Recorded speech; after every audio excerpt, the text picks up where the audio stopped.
Welcome to my views and news Sunday's first video. Firstly, protests are ongoing across Amhara region of Ethiopia. On a Saturday, we saw huge rallies in Addis Ababa, in Oromia, in other parts of Ethiopia, and today massive demonstrations underway in the Amhara region. What is the objective behind launching these rallies? Secondly, talks due to be held between Tigray authorities and Ethiopian federal government representatives in coming hours on Monday in South Africa. Though talks are under the auspices of African Union, but Western diplomats are involved too, but EU is being kept out of Monday's talks. Why? And thirdly, viewers, Ethiopian state media has shown hundreds of TDF fighters taken prisoner from different fronts. We have a video, and what does it indicate? Capturing of hundreds of TDF fighters. Obviously, Tigray supporters deny whenever Tigray fighters are taken prisoner. Pro-Tigray sources deny. They say that these are not prisoners of war. They are common Tigrayans. Firstly, across Amhara region of Ethiopia, protests, rallies underway. Some came to a close, some still ongoing. In almost all major towns and cities of the Amhara region, today people took to the streets. We saw pictures and videos of protests from Gondar, Debre Birhan, Dasi, Kambolcha, Wuldia, and several other Kamise as well, in several other almost in all main cities of the Amhara region, protests were held today. And today's protests were part two of what started yesterday. On Saturday in Addis Ababa, tens of thousands of people protested against alleged foreign intervention in Ethiopian internal matters. Protesters, in their slogans and through their placards and banners, said that TPLF was a Trojan horse, that TPLF was being backed by West and US, that TPLF must be disarmed. That is what we saw yesterday. Same is on display today in the Amhara region. Slogans against TPLF.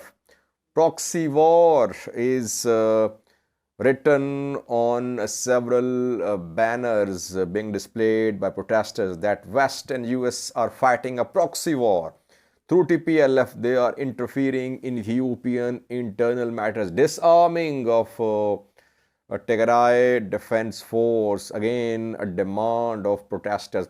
So before Monday's talks, Ethiopian federal government is sending a message to the international community that people of Ethiopia see West and US as backers of TPLF. So it is a way of exerting pressure upon US and West that they shouldn't be supporting TPLF in Monday's talks. Monday's talks very crucial because Ethiopian federal government is saying that it wants to be part of talks. At the same time, it is making no mention of immediate stopping of war, and at the same time, it is trying to put pressure upon Western countries involved in mediation process through these protests and rallies. Secondly, viewers, while talks are going to start in coming hours in South Africa, if all parties managed to reach there, EU reportedly is being kept out of Monday's talks. EU Special Representative Annette Weber so far has not received any official invitation from African Union to attend Monday's talks. US is obviously part of these talks, though officially African Union said that talks will be supervised by three African leaders, former President of Kenya, Uhuru Kenyatta, Olusegun Obasanjo, and Fumzile, former Deputy President of South Africa. But apart from these three African leaders, Western and US officials will be there too. Mike Hammer has been in the Horn of Africa, in Ethiopia, and Kenya for around 2 weeks now, I think, for around 10 days. And we know that Vicky Ford was here from UK, from the UN, Hannah was here, who is the representative of UN Secretary General. So Western, EU, US diplomats are involved in this peace initiative. But reportedly, EU representative special envoy Annette Weber has not received any invitation for Monday's talks so far.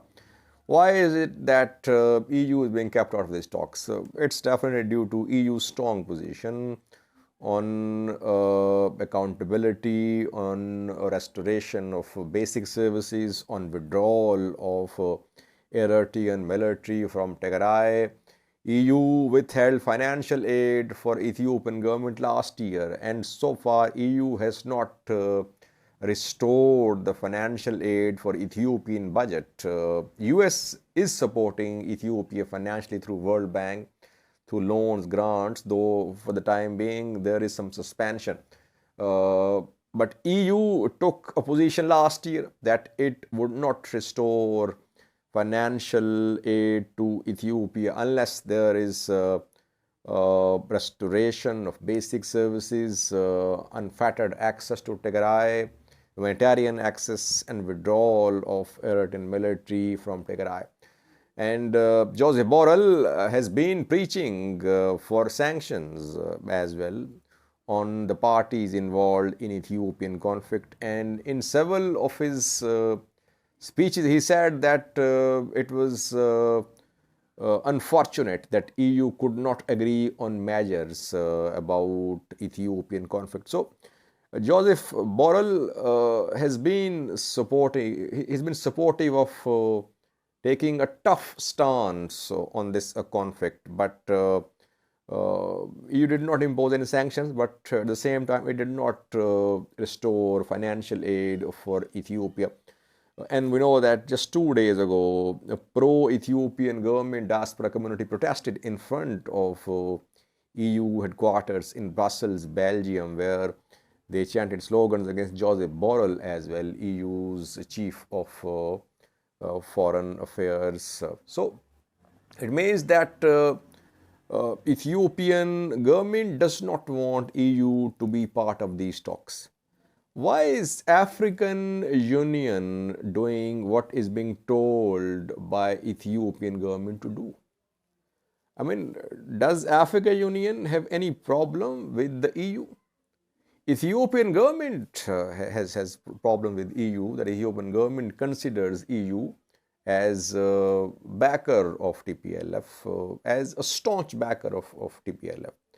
Why isn't African Union inviting EU? African Union has no problem with EU. But that shows that African Union and Ethiopian government, they're hand in glove when it comes to deciding who to invite, where to hold talks, and when to hold talks. Let's see what happens on Monday. So far, EU special envoy has not received invitation. Maybe in coming hours, she might receive invitation from African Union.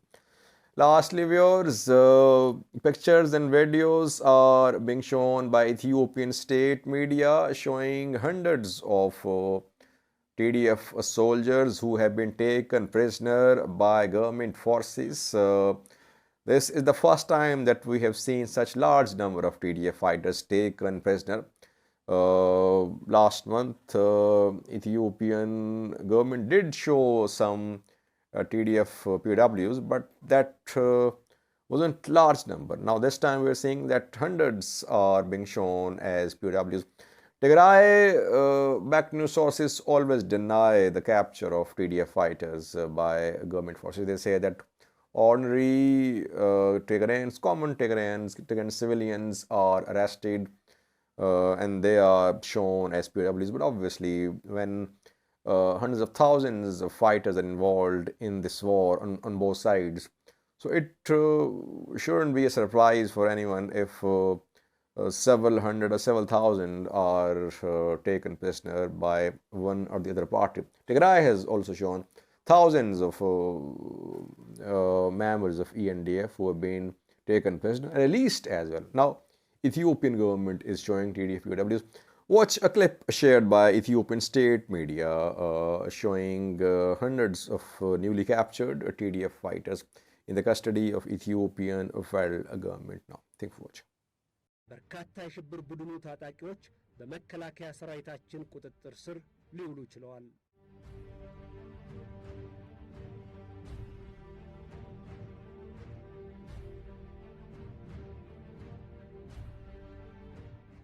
ሽብርተኛ ቡድን እድሜያቸው ለጦርነት ያልደረሱና ክንዳቸው ብረት መያዝ የማይችል ህፃናትን እንዲሁም በእድሜ የገፉ እናትና አባቶችን ጭምር በማስገደድ እያሰለፈ መገኘቱንና ልጆቻቸውን ለጦርነት የማያዋጡ ወላጆችን በማሰቃየት ትግራይን ሲኦል ለማድረግ ቆርጦ መነሳቱን እነዚህ